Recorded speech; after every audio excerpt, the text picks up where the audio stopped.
কার উস্কানিতে এই শাহবাগীরা এখন পুলিশদের উপর আক্রমণ করে? কার উস্কানিতে এখন নারীবাদী সেজে আন্দোলন করছেন? কার উস্কানিতে নতুন করে একজন ধর্ষণের বিচার চাইতে গিয়ে আপনি সরকার পতনের ষড়যন্ত্র শুরু করেছেন? সেটা জাতিকে জানতে হবে। শাহবাগের একটাও, যারা 13 সালের শাহবাগী আন্দোলন করেছে, একটিও বাংলাদেশের দেশপ্রেমিক নাগরিক নয়। এরা সবগুলো ধর্ষকের মধ্যে পড়ে। এরা আওয়ামী লীগের প্রেতাত্মা, এরা ষড়যন্ত্রবাজ। এরা হচ্ছে ধর্ষণ নিজেরা করে, ধর্ষণ করার জন্য মানুষদেরকে উদ্বুদ্ধ করে। তারা বাংলার মানুষের মধ্যে ধর্ষণ এটা চলমান রাখে, কিন্তু তারা তাদের প্রয়োজনে ধর্ষণের বিরুদ্ধে আবার মিছিল করে কখন? যখন আপনাকে বিপদে ফেলতে হবে। ধর্ষণকে ছুতা হিসাবে ব্যবহার করে শাহবাগীরা আবার সোচ্চার হচ্ছে বিভিন্ন জায়গায় এবং দেশে অস্থিতিশীল পরিস্থিতি তৈরি করার চেষ্টা চালিয়ে যাচ্ছে।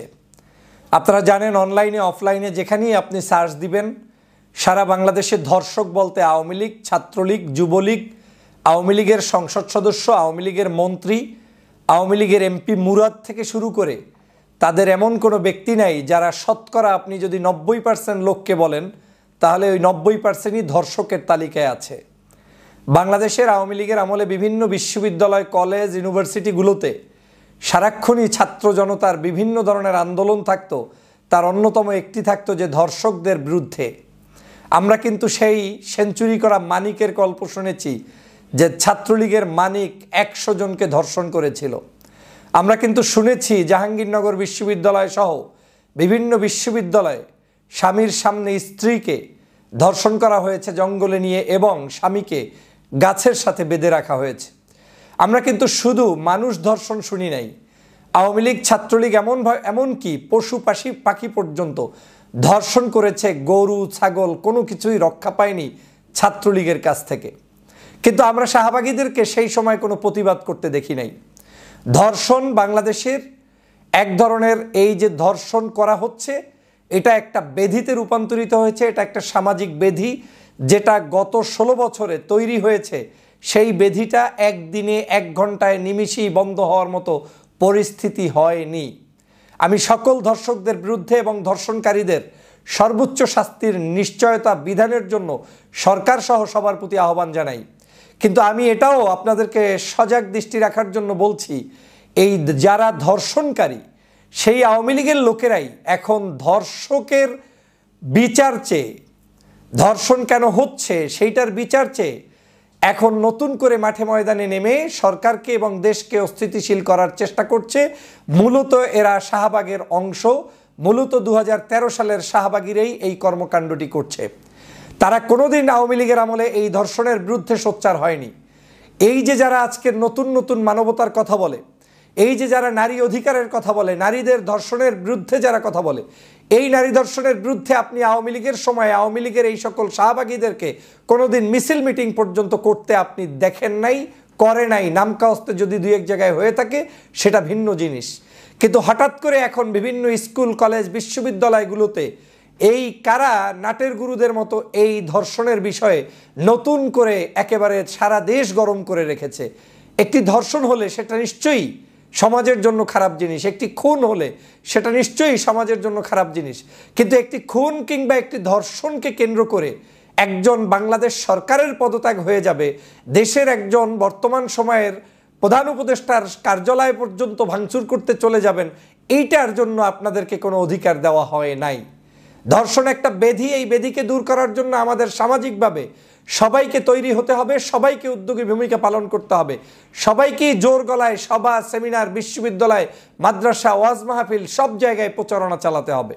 গত কয়েকদিন আগে যে ধর্ষণটি হলো, একটি শিশু, এই ধর্ষণের পরে এই ধর্ষণের আলামত থেকে আপনি কি পেলেন? এই ধর্ষক কি কোনো বিশ্ববিদ্যালয়ের কোনো আপনার পরিণত বয়সের কোনো মেয়েকে কোনো জায়গায় ইফটিজিং করে বড় ধরনের ধর্ষণের শিকার করা কোনো কিছু না। এটা এমন সামাজিক অবক্ষয় যে 8ম শ্রেণীর একজন ছাত্রীকে একজন আত্মীয়, বাবা সমতুল্য ব্যক্তি সেখানে গিয়ে ধর্ষণ করেছে। তাহলে সমাজ কোন জায়গায় চলে গিয়েছে? আমরা এই পাষণ্ড ধর্ষণের তীব্র নিন্দা জানাই। কোনো সন্দেহ নাই যে এই ধর্ষক অবশ্যই মুক্তি পাওয়ার কোনো সুযোগ নেই। আপনারা এটাও দেখেছেন সেই ধর্ষণকে কেন্দ্র করে আজকের সর্বোচ্চ চিকিৎসার ব্যবস্থা সেই শিশুটিকে করা হচ্ছে, যেজন্য আমি এই রাষ্ট্রকে ধন্যবাদ জানাই। আমাদের এই গ্রামে গঞ্জে আনাচে কানাচে বহু নিবৃতে মানুষ এখনো ধর্ষণের শিকার হচ্ছে, যারা এখন পর্যন্ত হয়তো সিএমএইচে চিকিৎসা নেওয়ার সুযোগ পায়নি, কিংবা রাষ্ট্রীয় মিডিয়া এগুলোতে তাদের এই ধর্ষণের প্রচারগুলো হয়নি। গত 16 বছর আওয়ামী লীগের সকল ধর্ষণ নীরবে হয়তো সারা বাংলাদেশে সহ্য করেছে, কেউ কোথাও প্রচার পায়নি। কিন্তু এই স্বাধীন দেশে 5ই আগস্টের পরে এই প্রথম আমরা দেখলাম যে একজন ছোট্ট শিশুমণিকে ধর্ষণ করায় আমরা কষ্ট পেয়েছি, সেটা সমগ্র বাংলাদেশ ব্যাপী প্রচার হয়েছে। এনাফ, তার জন্য চিকিৎসা চলছে, এনাফ, তার জন্য সর্বোচ্চ রাষ্ট্র ব্যবস্থা নিচ্ছে, এনাফ, তার জন্য আমরা সমবেদনা প্রকাশ করেছি, এনাফ, আমরা মিছিল করেছি, প্রতিবাদ করেছি, এনাফ।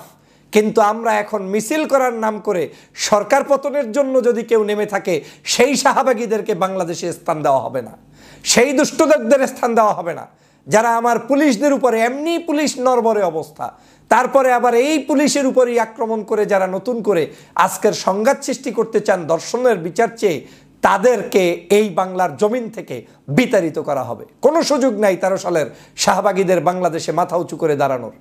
কত বড় ধৃষ্টতা, কত বড় দুষ্ট, কত বড় সাংঘাতিক চিন্তা নিয়ে মাঠে নেমেছেন বুঝতে পেরেছেন আপনি? ধর্ষণ করেছে গ্রামের মধ্যে, বাবা সমতুল্য একটি মানুষ করেছে, যেটা সামাজিক অবক্ষয়, এটা মেনে নেওয়ার সুযোগ নেই। তাকে গ্রেপ্তার করা হয়েছে, তার আশেপাশের লোকগুলোকে গ্রেপ্তারের জন্য করা হয়েছে, এবং এখন পর্যন্ত আমার জানা মতে 2 থেকে 4 জন ব্যক্তি গ্রেপ্তারও হয়েছেন। তার আত্মীয় স্বজন যে 4 জন জড়িত ছিলেন তাদেরকে গ্রেপ্তার করা হয়েছে। এবং শুধু তাদেরকে নয়, তাদের কারণে আজকের আইন পর্যন্ত চেঞ্জ করা হয়েছে। যেই বিচারটা 180 দিন ছিল সেটাকে 90 দিনের মধ্যে নিয়ে আসা হয়েছে। যেখানে জামিনের ব্যবস্থা ছিল সেখানে জামিন ক্যান্সেল করার আইন করা হয়েছে। তার মানে হচ্ছে এই সরকার এর ব্যাপারে আন্তরিক, যেটা আওয়ামী লীগ করে নাই। তাহলে কার উস্কানিতে এই শাহবাগীরা এখন পুলিশদের উপর আক্রমণ করে? কার উস্কানিতে এখন নারীবাদী সেজে আন্দোলন করছেন? কার উস্কানিতে নতুন করে একজন ধর্ষণের বিচার চাইতে গিয়ে আপনি সরকার পতনের ষড়যন্ত্র শুরু করেছেন? সেটা জাতিকে জানতে হবে। আওয়ামী লীগের সকল ধর্ষকদেরকে গ্রেপ্তার না করার কারণেই আজকের এই কুফল। আমি স্পষ্ট করে বলতে চাই, যেই সকল নারীরা আজকের পুলিশের উপরে আক্রমণ করেছে, কিংবা যেই সকল ব্যক্তিরা ষড়যন্ত্রমূলকভাবে আজকের আক্রমণ করেছে এবং সরকারের বিরুদ্ধে নেমেছে, প্রত্যেকের পিছনে সিসিটিভি ফিট করুন, প্রত্যেকের পিছনের ডাটা কালেকশন করুন, প্রত্যেকের সকল কর্মকাণ্ডগুলো জাতির সামনে নিয়ে আসুন। দেখবেন এরা প্রত্যেকেই হচ্ছে ধর্ষক। এর ম্যাক্সিমাম মানুষ ধর্ষক, যারা এই সরকারের পতন চেয়ে আজকের এই বিশৃঙ্খলতা সৃষ্টি করছে। এরা নিশ্চিত থাকেন, এরা শাহবাগের একটাও, যারা 13 সালের শাহবাগী আন্দোলন করেছে, একটিও বাংলাদেশের দেশপ্রেমিক নাগরিক নয়। এরা সবগুলো ধর্ষকের মধ্যে পড়ে।